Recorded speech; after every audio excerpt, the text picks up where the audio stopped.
down. I love media. Mm-hmm. I like to watch interviews. I like to peep game and listen to people drop jewels. Yeah. I watch your show.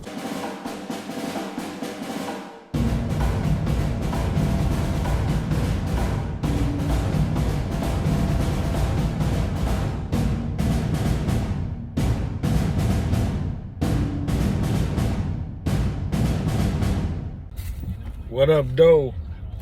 Welcome to another episode of Peep Game, True Stories Told by Duke the King, which is me, your host. So, y'all, I'm gonna hit y'all with another video. Try to hit y'all with as much as possible. I know I kind of been swagging up a little bit, but man, I got so many stories, man. I could tell you, actually could tell you to this shit every day, man. I have had a very interesting and very resourceful and learned a lot from my life, like experienced a lot of shit, and I feel like it had to be shared. Some of the stuff got to be talked about because I sit back and amaze myself at some of the shit I've been through.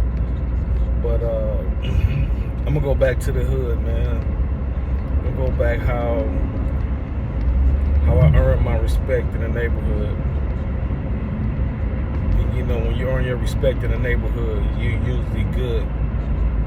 You know, I earned my respect where niggas knew, like, okay, this nigga for real. Like, you know, in the hood, there's only a few motherfuckers in the hood that people respect that's up here.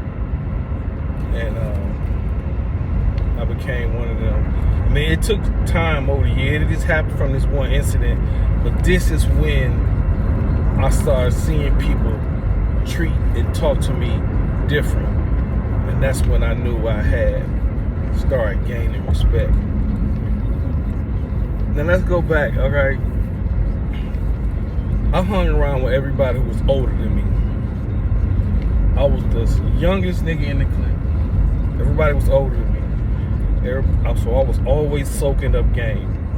I would listen. I would be around people, and they just thought I couldn't talk because all I would do is listen. Listen to everything everybody said. Observe how people move. Observe how people act. Observe how people talk from one person to the next person. And when I was young, you know, I used to get overlooked. They wouldn't pay me no attention. I was a little skinny nigga. Broke as hell in the hood, you know.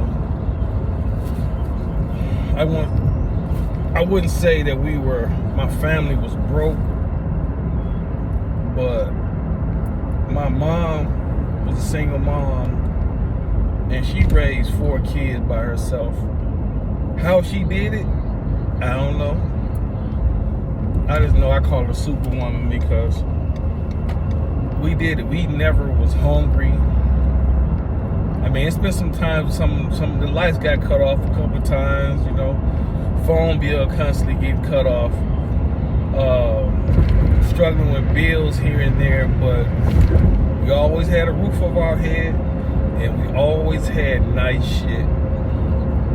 Nice furniture, always had the top of the line TVs. We always had nice shit. We didn't have a lot of money, but somehow my mama made it happen. My mom was a hustler, you know. She knew how to get money all her life. She'd been taken care of, and she got it done. She would work 2 jobs, you know what I'm saying?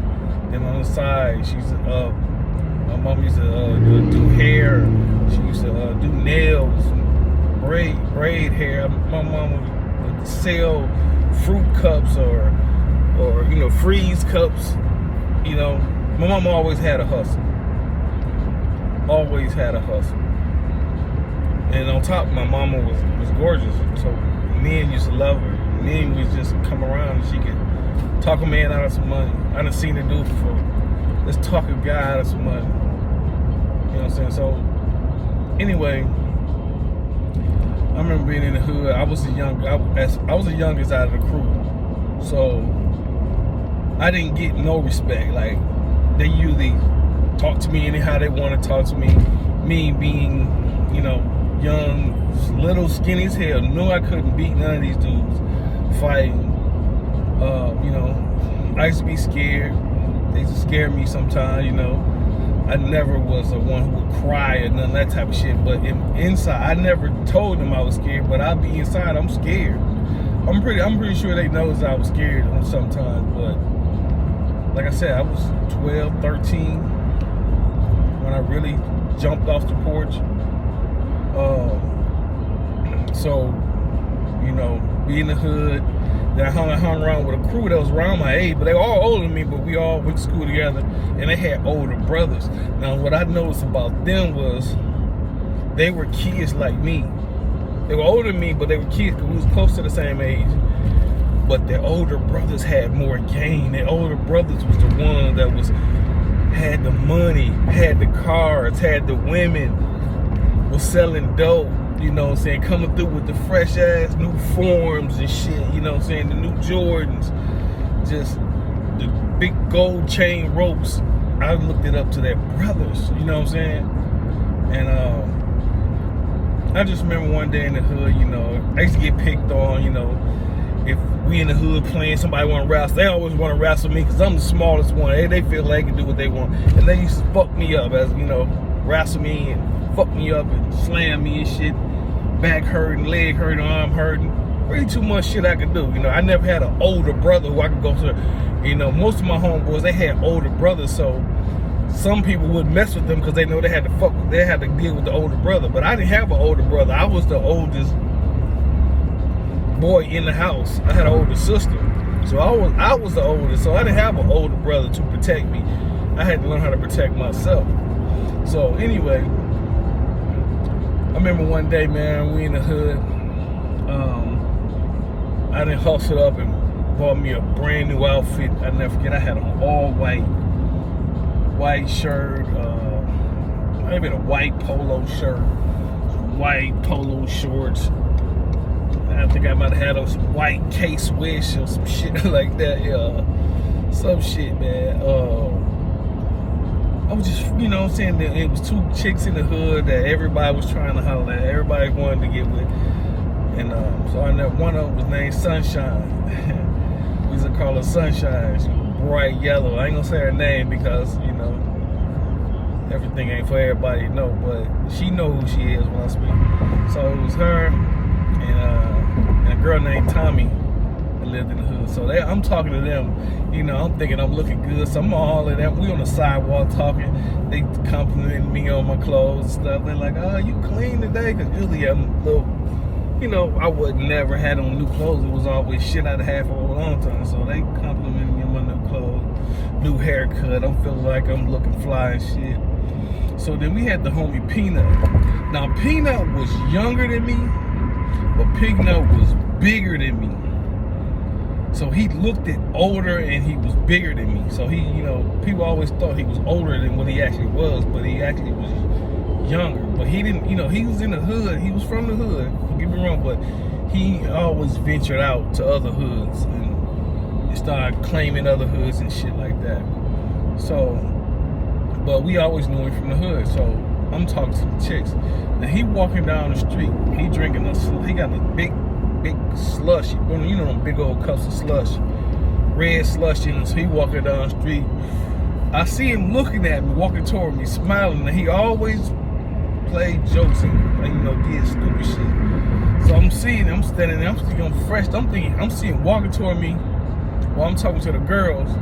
He got the slush, so he take the top off of the slush. Now he like pouring it in his mouth instead of sucking it out the straw. So he getting up to me, steady smiling, walking to me with the slush in his hand. As soon as he get close to me, he go, "What's up?" And I'm like, "What up?" And he stick his hand out like to give me some dap, right? I stick my hand out to give him dap. So with the other hand, he this nigga threw the slush on me. The red slush on my all white fit in front of the two baddest chicks in the hood. I'm so embarrassed. They're fucking laughing at me. He laughing. People all in there. There's a lot of people on the block. Everybody laughing at me. This nigga laughing. He really thought it wasn't nothing gonna happen to him. And was I scared of him? I was scared of him. But I just knew, I was like, you know what? I gotta fight this nigga. If he beat my ass, this nigga just gonna have to whoop my ass. That's why I'm thinking in my head, I'm like, I gotta fight this dude. Like, something that's clicked into me is like, you scared of him, but you gotta fight this dude. You just gotta fight him. Now I'm pissed. I'm pissed now. I don't think I had never been this mad before in my life. So at that moment, I didn't do nothing. So I'm still thinking about it. But like I said, I'm scared of him. He way bigger than me. You know what I'm saying? And you know, he got brothers and all kind of shit. They probably fucked me up. You know what I'm saying? I had to deal with these niggas every day. So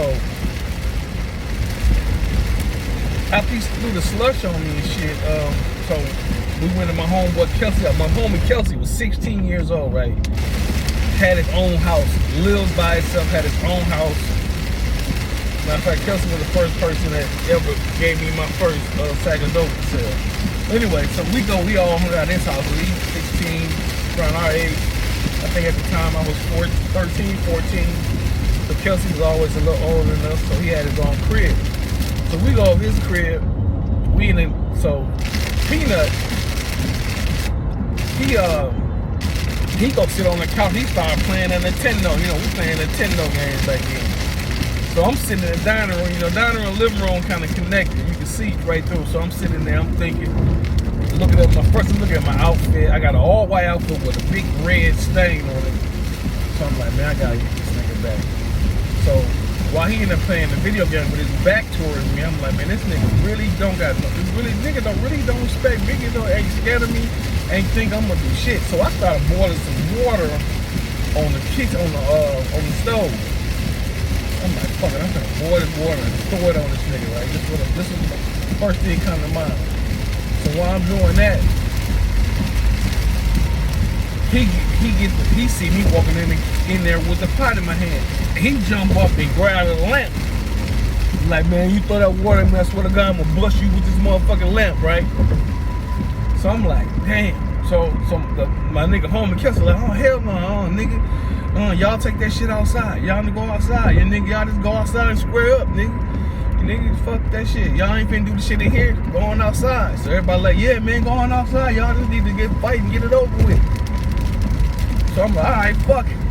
So he just thinking, no, this is about to be a.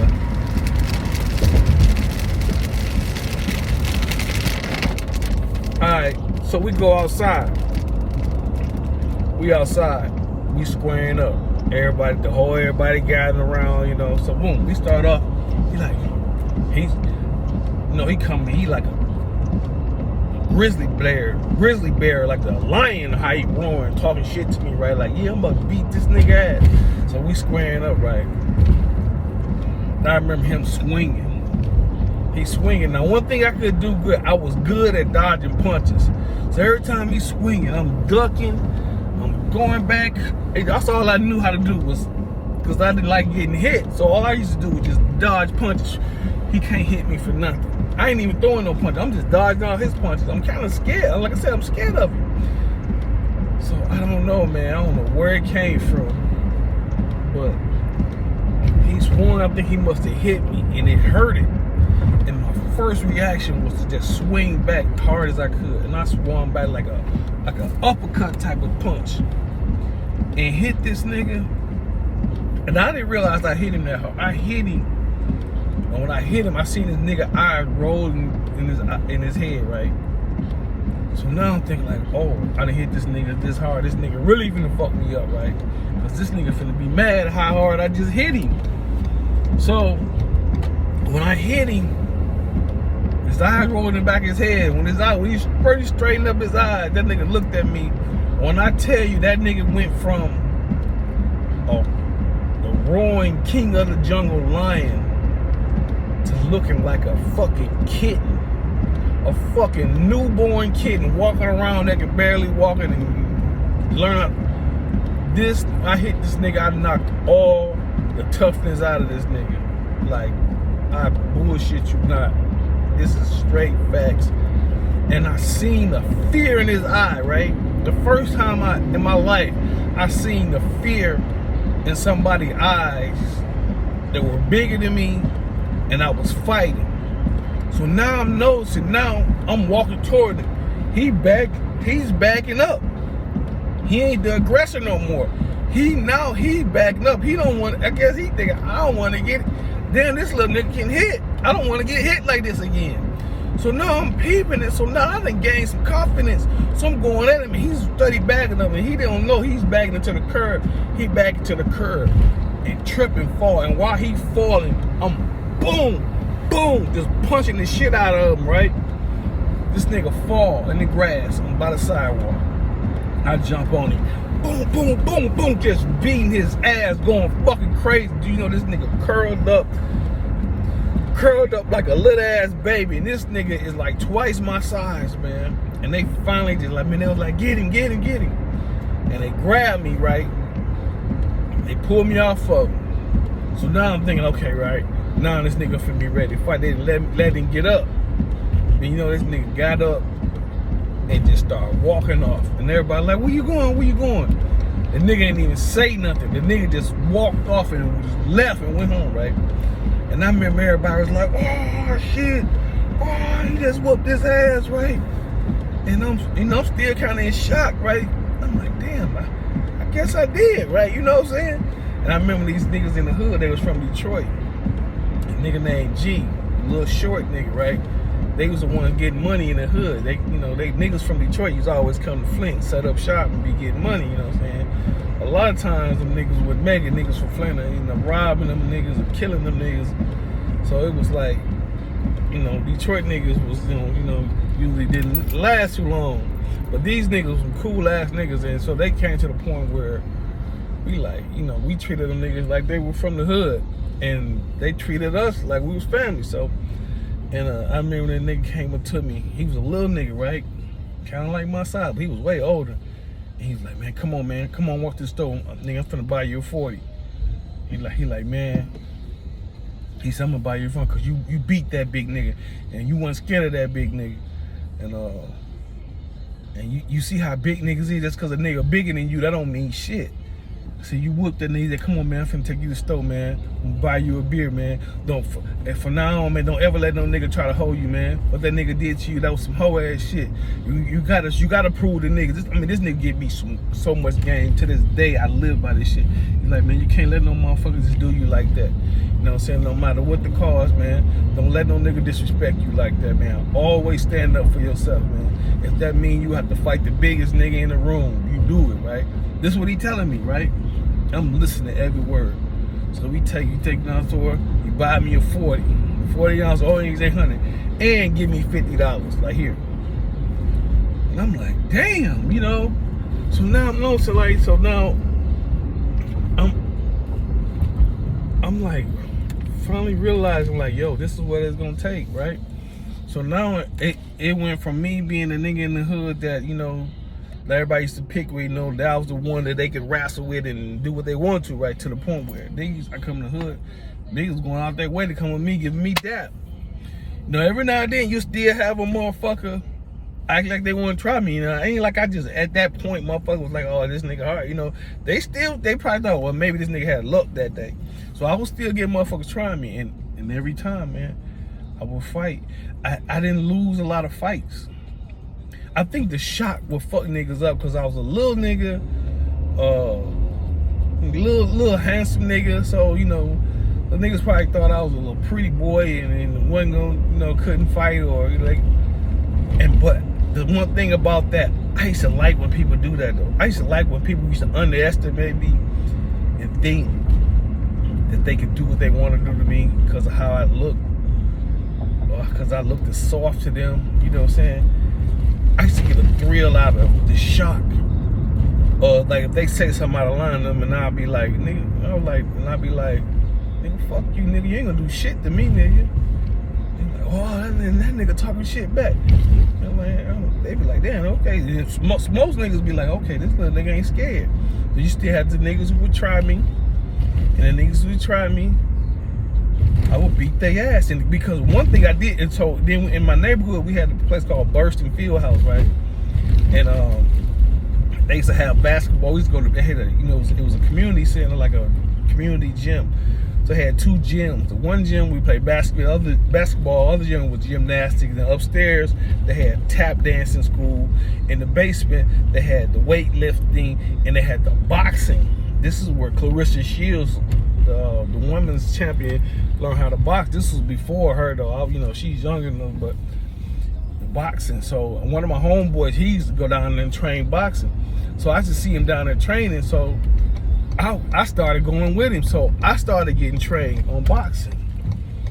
And so I learned how to box. You know what I'm saying? I learned how to box, and I actually got really good at it. And then I remember at my age, they used to put me in, I couldn't even get in the ring with people who was my age. I had to always fight people who were older because I was too much for people my age. I was learning combinations, I was quick, and I didn't like getting hit. I already knew how to dodge it. And when the boxing coach really, learned that I knew how to dodge punches, and I was good at dodging it, and making people miss. Like he really was on me, trying to get me to be a boxer, but that ain't what I wanted to do. You know what I'm saying? I liked the basketball, I liked the football, and then plus, I was in the streets, just boxing. I just wanted to learn how to fight better, and that's what I did. And everything I learned from that boxing shit, I put it to use in my life. And like I said, I fought a lot of fights.